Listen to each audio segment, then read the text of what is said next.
The following thoughts on Hoppe Hour do not represent Cox Media Group or its sponsoring. Anything you hear may and will be used against you. Thank you. What's up? This is Hoppe Hour. I am your host, Ryan Hoppe, and you can see him this Friday at Side Splitters Comedy Club in Tampa Bay. On the phone line, you may have seen him on the 8th season of Wild and Out with Nick Cannon on MTV. He's now on Hoppe Hour. On the phone line is comedian Nate Jackson. What's up, dude? What's poppin', champion? It's Hoppe Hour. What's up, dude? How honored are you to be on? You've been on so many shows. You've done so much comedy over the years. How happy are you to be on this little podcast in Tampa Bay? Look, man, just because it's in Tampa Bay doesn't mean it's little. I did my research, man. You got a whole bunch of people on your show.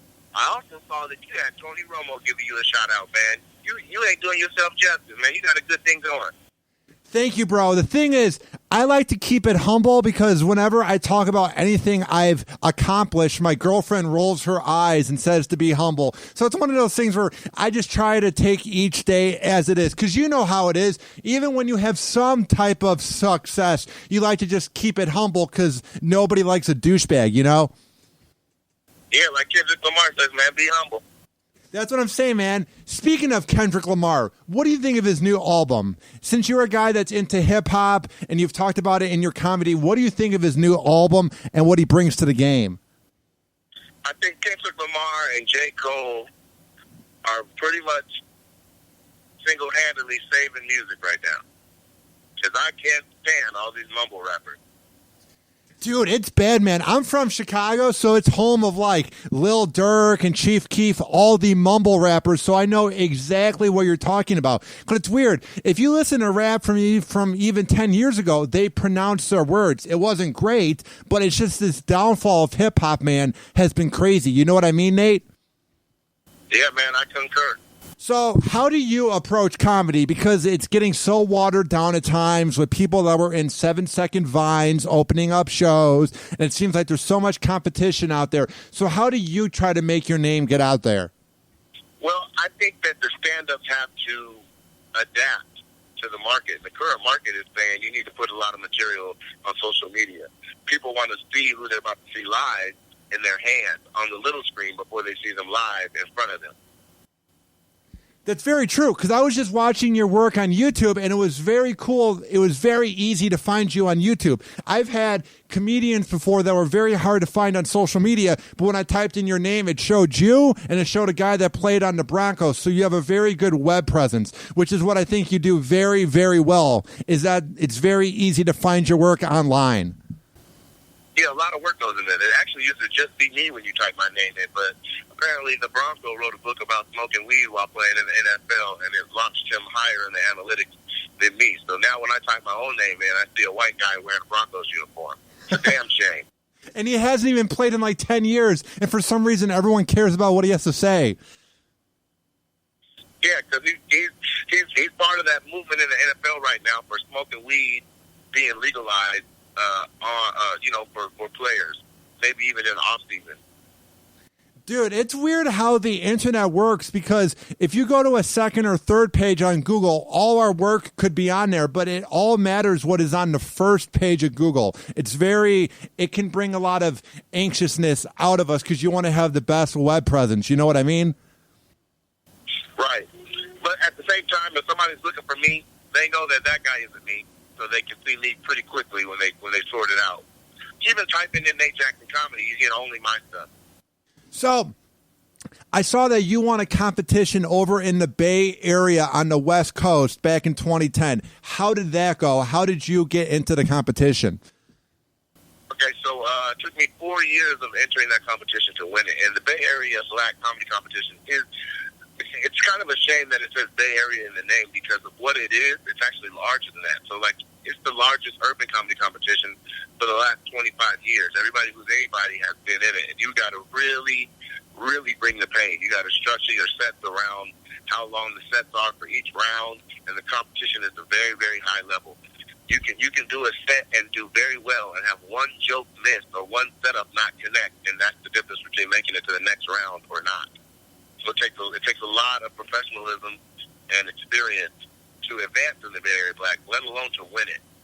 And some of the other notable winners are like Mark Curry and who else won? I think D.L. Hughley won. I think there's people who didn't win that were very notable, like Mike Epps and Cat Williams that did it. You know, there's a lot of history that comes out of the Bay Area Black. And shout out to Tony Spires. He's my former manager, but I have no bad words or ill will towards him. But he's also the creator and he created it and manages and runs the Bay Area Black Comedy Competition all 25 years and even currently. What is it like when you're in these competitions? Are there comedians that'll say hi to your face and then talk crap once you walk to the other side of the room? Are there a lot of egos there, or is everyone pretty cordial to each other? It just depends. Every year that the Bay happens, they have a different dynamic. It's just depending on who all the entrants are. You know, if it's a bunch of petty people in it that year, there's going to be a lot of backstabbing and side talking and all that. But at the end of the day, you have to perform. And the stand-up speaks for itself. Somebody may be talking a whole bunch of smack one day, and then they don't advance. So that changes because they have to be quiet. You lost. You're a loser. Get out of there. Do you often clean up your act when you're at these competitions, or are you the same Nate Jackson at each club or each event that you perform at? It depends. I change little things, but the essence is the same. I'm not going to do a golf country club the same way I'm going to do a dive bar. That's just not going to happen. People want the content of your jokes to be a little bit different. So how do you come up with the content and some of the jokes and the ideas in your comedy routine? Do you smoke weed and relax? Do you meditate? Because you hear a lot that comedians have these weird ways of coming up with their prep for their sets. So how do you do it? I just let life happen, and then I see it through my own lens. That way, everything I'm saying has my own voice. You know what I mean? Like it's hard to develop your voice, but after a certain amount of years, a certain amount of hours, and time spent doing it professionally and devoting your life to it, you see something and you say something, and then there's not too many other people saying that same thing. That's when you found your voice.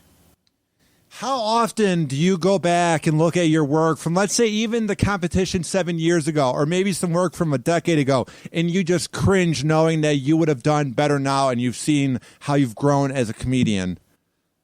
Well, I can see my growth, but at the same time, I can appreciate where I was at in my career at that point. I've always been a little bit more funny than the amount of time that I've been in comedy. Which is just a blessing. So when I go back and look at old sets, I'm like, oh, look at little young me, But I was still bringing it, Now, what was a show you can think of, Nate? Was it the competition in 2010? What was a show where you just knew this was what you were born to do, to be a comedian? What was a show where you were just hitting it on all cylinders and you went, man, I'm pretty good at this? Well, it's not necessarily one particular show as much as it was just like a string of shows where I was like, I'm on to something here. But my first inclination that I may be onto something, it may sound cliche, but it was literally the first time I was on stage because I didn't just choose to do comedy. This all sounds cliche. Comedy chose me. I was just sitting in my student union building at college, and a friend of mine dared me to do comedy, and I rose to the occasion and performed at a show, and I did well. Mind you, I had a 3x5 card in my hand with my jokes on it for memory's sake, but it was fun. I was in front of all my peers. It was a really conducive environment. Everybody was warm and loving, and it was just a really good experience. And I was like, man, out of all the stuff that I'm doing here in college, I'm enjoying this a lot. Outside of what I'm studying in my major and the things that I'm enjoying to learn about, I'm like, this stand-up thing is actually a really cool look. And plus, I have a really strong entrepreneurial spirit. So with those two energies coupled together, I was like, doing entertainment and being an entrepreneur and being my own boss, that really was attractive to me. So I'm glad I just kind of jumped out on a whim and went out there and did it. And, things are all making sense now. Now, who have been some comics or just some mentors overall that have taken you under your wing? Coco Brown from Tyler Perry's, recently Tyler Perry's TV show. She had a show there. And then Rodney Perry, who also was in a Tyler Perry movie. What has been some of the best things they have said to you, and what's been some of the harshest advice that hit home that helped you improve as a comedian? Some of the best or some of the harshest, or both? Both. What has been some of the advice that has never, ever left you that you will know for the rest of your life? Trust your gut. Know that you're good enough, and operate from that space. That way, there's no self-doubt. If any, you know what I mean? It's like you get tasked with something to do, and you can doubt your ability to do it, or you can do a little research and you can put your best foot forward and give your best effort. And I found that doing that from an honest place is enough. So that's good advice that I got. Bad advice that I got was I had a one-nighter comedy show. It was every Thursday night in the Northwest, and it's been going for 8 years. Well, around year 3 or 4, it started to get a little bit light. Just being that I was doing a lot of traveling, and it was hard to market the show while I was on the road. And I had advice from some of the people that were distant from me, and some that were closer to me, saying, maybe it's time to hang it up and not do it anymore. And call it hard-headedness or a little foresight, but I was like, I'm not going to stop. I'm going to keep doing the show. And it has proved to be one of the best decisions I've made to continue to keep the show going, regardless of me making my move to Southern California. Would you say whenever you have to fight, adversity is when it's brought the best out of you as a comic? Yes and no. I've had opportunities where I had to really fight for it and earn, such as like a Wild 'N Out, where it paid off and I was happy for the blessing. And then I had other opportunities that, based on the reputation I've built for, being consistent, being funny, being a hard worker, being an honest, good guy, that, some things were just afforded to me, and I'm okay. I'm okay with that, man. I'm okay with accepting opportunities that grow from nepotism, just as much as I'm okay with, earning something from scratch that I wrote down on as a goal and then worked towards. I don't know which one I would say is sweeter. I think at this point in my career, 12 years doing comedy, that some stuff just coming my way is due, and I'm okay with that, and it makes it just as sweet, because I think of all the little dive bars and the tough nights and the long road trips and the flights and things that I've had to pay for to go do gigs that it ended up breaking even or losing money on. And I'm like, you know what? Something's coming. And then when that thing does come, it's like I earned it. May not have earned that. I may not have earned it off of the particular. Let's just say like a casting opportunity, right? Like somebody may have called me in directly for a callback, and a lot of people would say, well, you got skipped to the front of the line. Yeah, but that line didn't start at that opportunity. That line started 12 years ago when I said I'm about to do this instead of my major, or I'm about to pursue this despite having a nest egg stage. I'm about to do that. I'm about to step out on a limb and just jump with no safety net. So what I've learned, and another piece of good information that I've gotten, is that everything matters, even the little things. So, like, for you and your journey, right, like you may say, some days you may say, man, what's the whole point of doing this podcast, and why does it even matter? But all of it leads to expertise. It all leads to growth. It all leads to a skill set that when a larger opportunity comes along, you're prepared. Whereas the competition or other people who are considered for the same opportunity may not have been, practicing or strengthening that muscle. Yeah, to me, man, I feel like us comics, or me being a guy that works in radio and does this podcast, we look up to the big comics. Like, I look up to Howard, and sometimes I put pressure going, man, I want to be 100th as good as him. But then you have to think about it. Howard's been doing his show for 40 years. Your favorite comic has been doing it for over 20 years, I would guess. So it doesn't happen overnight. So how I approach life is just keep on grinding, and every time you turn on the mic or you go in front of the crowd, just give it your all. Now, before I let you go, how awesome was it when you got to be on MTV with Nick Cannon? How surreal was that for you? It was really dope. I had like 2 or 3 days where it was just like, wow, I'm here, I did it, I made it. And then the level of competition and the nature of the show and the cast, it didn't yield to be in that mode for very long. It was like, all right, now I got to handle this business. Otherwise, everybody's going to be let down by, if I'm just sitting there as a fan and a voyeur of the show, while I'm on stage, that looks different than somebody who's helping to carry and move the show along. So mentally, I felt like the opportunity to be on Wild 'N Out came maybe 2 years later than it should have. I can't tell casting how fast to cast somebody or when somebody's ready because that's not my job. But I felt like it was overdue. You know what I mean? Like my skill set and the games we're playing and the things we were doing, they were my strengths. They were in my wheelhouse. So I was like, I felt things came with ease. You know, it's like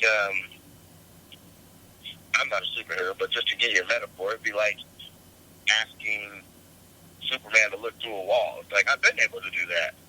Versus asking another superhero without that skill to learn it. You know what I mean? So I had a good time doing it. It was really fun. We were a family with a band of brothers and a couple sisters and a little fraternity a while now. We had a good time with it. So it was really fun.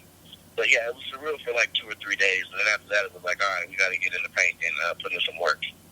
Now, why should people come see you this Friday in Tampa Bay with Crap Comedy? People should come see me at the Side Splitters because they haven't seen me before, and they need to. If you call yourself a comedy connoisseur, like watching stand-up comedy, then why miss the opportunity to see one of the fastest rising young stars in the country? Come catch me now, Wallace. I love that true confidence that you just said, which is why everybody should come see you this Friday. So it's been a lot of fun having you on Hoppe Hour, and I can't wait until like maybe the year 2022 when you've made it big, and I can say when I lived in a small apartment in St. Petersburg, I had Nate Jackson on my podcast. So it's been a lot of fun having you on, bro. Sweet, man. I appreciate it. Thank you. Keep up the good work, Nate.